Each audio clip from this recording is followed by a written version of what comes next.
Right, the first term in an AP series is 1, so A is 1, and the common difference is 4. Part 1 says show that the nth term of an AP series is, so the nth term then, the nth term is A plus n minus 1d, always 1 less d than the term number, so term number is n, so it's n minus 1d. So substitute in what I got, A is 1 plus n minus 1 times 4. I'd want to put the 4 at the front of the bracket before you expand. It's 1 plus 4 times n is 4n, 4 times minus 1 is minus 4. So it's 4n, and 1 minus 4 is minus 3. So there's the nth term as required. Right, the second part, the sum of the first n terms is given by, so I got the formula for Sn, so it's 1 plus 5 plus 4n minus 7 plus 4n minus 3. And it's telling me prove from first principles, no formula, to obtain Sn. Now when we do the proof, the method is to write it forwards and then write it backwards.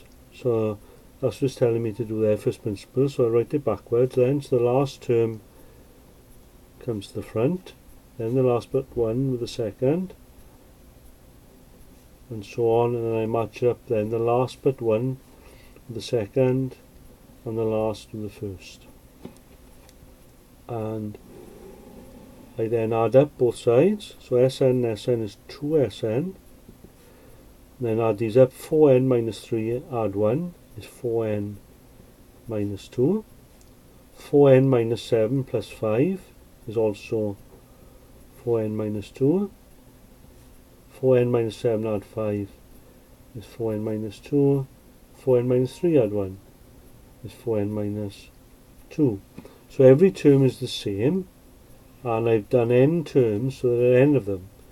So I've got, there are n lots of 4n minus 2. So I've got 2Sn is n lots of 4n minus 2.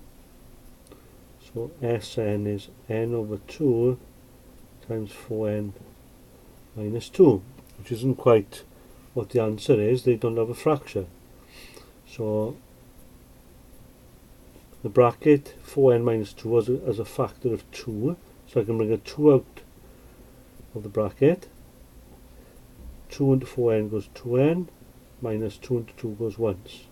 Then that 2 and that 2 cancel out, leaving me with Sn is n bracket 2n minus 1.